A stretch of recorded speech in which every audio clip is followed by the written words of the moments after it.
அனைவருக்கும் வணக்கம்.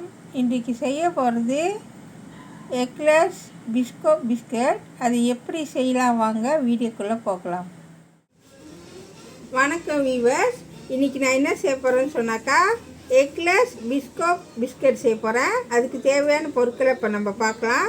நான் 260 கிராம் கோதுமை மாவு எடுத்திருக்கேன். 100 கிராம் பிஸ்கட் ஸ்ப்ரைட்டு, 40 gram cornflour, 60 gram icing sugar, 250 gram மஜிடின். ஓகேவாஸ், நான் பிஸ்கட் எடுத்திருக்கேன். இது 125 கிராம். இதில் பாதி 30 கிராம் அதை அரைச்சி நம்ம பிஸ்கட்டில் சேர்க்க போகிறோம். 1/2 teaspoon baking powder, 1 teaspoon எசன் vanilla. ஓகேவாஸ், இப்போ வாங்க எப்படி செய்யலான்னு இப்போ உங்கள்கிட்ட காமிக்கிறேன். அதுக்கு முன்னாடி நான் என்ன சொல்கிறேன்னாக்கா 30 கிராம் நான் ரொட்டியை அரைச்சிட்டேன். ஓகேவாஸ், இப்போ நம்ம என்ன செய்ய போகிறோம்னாக்கா முதல்ல 250 கிராம் மஜ்ஜினியும் சேர்த்துக்கிறோம்.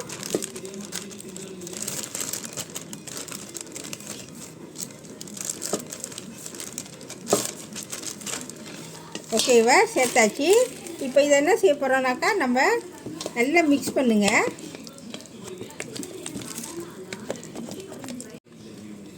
ஓகேவா, நல்லா மிக்ஸ் பண்ணியாச்சு. இது கூட நம்ம என்ன செய்ய போகிறோம் பாருங்கள், பிஸ்கட் ஸ்ப்ரைட்டு கலந்துக்க போகிறோம். எல்லாத்தையும் ரெண்டையும் சேர்த்து நல்லா மிக்ஸ் பண்ணணும். ஓகேவா, இப்போ போட்டாச்சு. நல்லா மிக்ஸ் பண்ணுங்கள். ரெண்டையும் நல்லா மிக்ஸ் பண்ணிட்டு வாங்க. ஓகேவா, இது கூட நான் என்ன செய்ய போகிறேன்னு சொன்னாக்கா எசன் வெனிலா நான் சேர்த்துக்க போகிறேன். நான் எப்பயுமே மூடாங்கில் தான் அளப்பேன். ஓகேவா, போட்டாச்சு. எல்லாம் சேர்த்து நல்லா மிக்ஸ் பண்ணுங்கள். ஓகேவா, நான் 60 கிராம் ஐசிங் சுகர் சேர்த்துக்கிறேன். சேர்த்துட்டு நல்லா மிக்ஸ் பண்ணுங்கள்.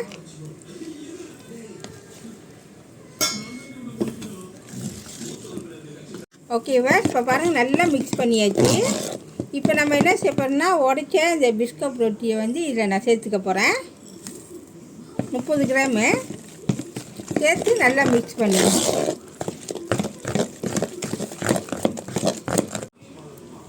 ஓகேவா, இது கூட நான் சோள மாவு சேர்த்துக்கிறேன். 40 கிராமு இதிலே போட்டுருங்க. எல்லாத்தையும் போட்டு நல்லா மிக்ஸ் பண்ணுங்கள். இது கூட நான் 1/2 டீஸ்பூன் பேக்கிங் பவுடர் சேர்த்துக்கிறேன்.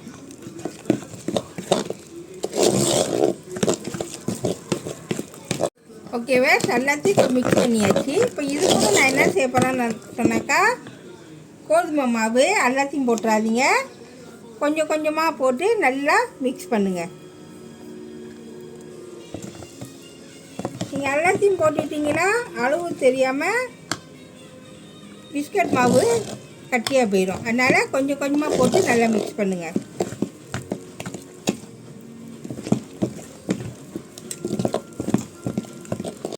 ஓகேவா, இப்போ நம்ம என்ன செய்ய போகிறோம், கையில் பிழைய போகிறோம். அதெல்லாம் அந்த கரண்டியில் உள்ள எல்லாத்தையும் வலிச்சு எடுத்துடுங்க. ஓகேவா, எடுத்தாச்சு. இப்போ நம்ம என்ன செய்ய போகிறோம்னு சொன்னாக்கா கையில் பிழைய போகிறோம். மாவு கொஞ்சம் கொஞ்சமாக மிக்ஸ் பண்ண வேண்டியதான். ஒரேடியே போட்டுறாதீங்க, கொஞ்சம் கொஞ்சமாக போட்டு மாவை மிக்ஸ் பண்ணிட்டு வாங்க.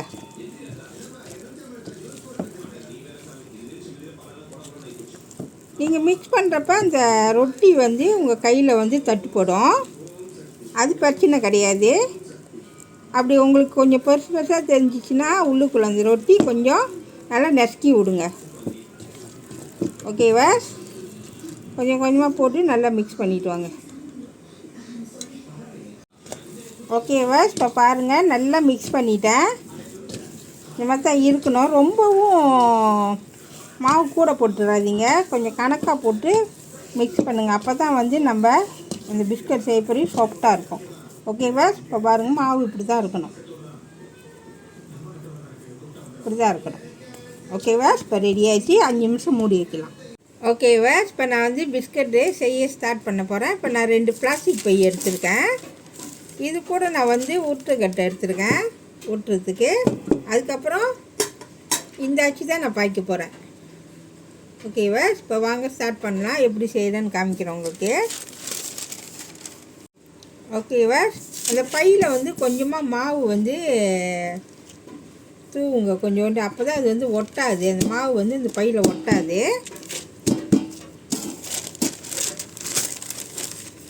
ஓகேவா, அது மேலே நான் வந்து இன்னொரு பை வைக்கிறேன். அதுக்கப்புறம் வந்து ஊட்டுக்கட்டையில் வந்து மாவு வந்து ரோல் பண்ணுறேன். உங்களுக்கு பார்த்துக்க, ரொம்ப தின்னாகவும் வேணாம், ரொம்பவும் திக்காகவும் வேணாம். கணக்கான அளவு வந்து நீங்கள் ஊற்றி வச்சுக்கணும். அப்போ தான் அச்சியில் வெட்டுறப்ப சின்னங்க இருக்கும். இந்த அச்சு தான் பாய்க்கணும் அப்படின்னு இல்லை, வேறு அச்சு கூட இருந்தால் ஓகே தான். நடுவில் வந்து பிஸ்கோ அந்த ஊற்றணும், அதுக்கு தகுந்தாப்புல நீங்கள் அந்த அச்சு பார்த்துக்குங்க. ஓகேவா, இப்போ பாருங்கள் நான் வெட்டுறேன்.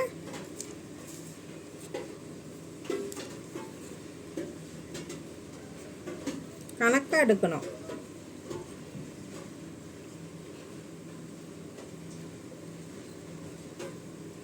ஓகேவா, இப்போ பாருங்கள் நடுவில் ஒரு பூ ஷேப் இருக்குல்ல, இதில் தான் நம்ம ஊற்ற போகிறோம். நீங்கள் எந்த அச்சு வேணுமோ அதை எடுத்துக்கங்க, ஆனால் அதுக்கு தகுந்தப்போ அந்த நடுவில் குழி இருக்கணும்.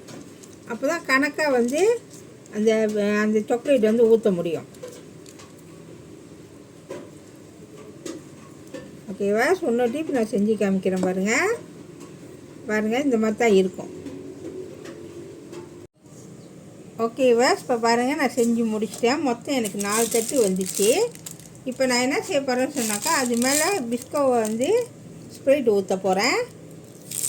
உங்களுக்கு எவ்வளோ வேணுமோ அது தகுந்தப்ப நீங்கள் ஊற்றிக்குங்க.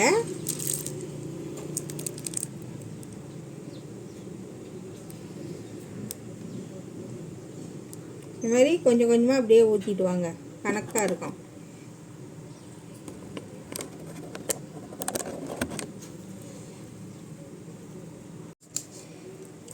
ஓகேவா, இப்போ பாருங்கள் நான் ஸ்ப்ரெட் ஊற்றிட்டேன். இப்போ இது மேலே நான் என்ன செய்ய போகிறேன்னா, உடச்சி வச்ச அந்த பிஸ்கெட்டை வந்து இது மேலே தூவ போகிறேன். உங்களுக்கு எவ்வளோ வேணுமோ அது தகுந்தப்பல நீங்கள் தூவிக்கிங்க, அவ்வளோ டேஸ்ட்டாக இருக்கும்.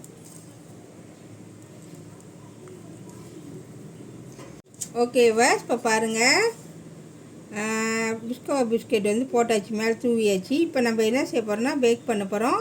150 செல்சியஸ் 15லேருந்து 20 நிமிஷம். ஓகேவா, பாவுன்னு சூடாயிடுச்சு.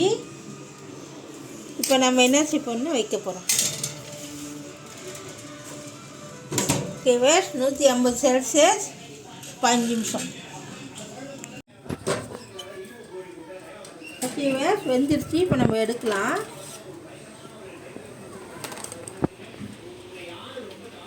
சுவையான எக்லெஸ் பிஸ்கெட் ரெடி ஆயிடுச்சு. இதை கண்டிப்பாக வீட்டில் செஞ்சு பாருங்கள். இந்த வீடியோ பிடிச்சிச்சின்னா மறக்காமல் லைக் பண்ணுங்கள், ஷேர் பண்ணுங்கள், சப்ஸ்கிரைப் பண்ணுங்கள். பக்கத்தில் உள்ள பெல்லை கிளிக் பண்ணுங்கள். அடுத்த வீடியோ சந்திப்போம். நன்றி, வணக்கம்.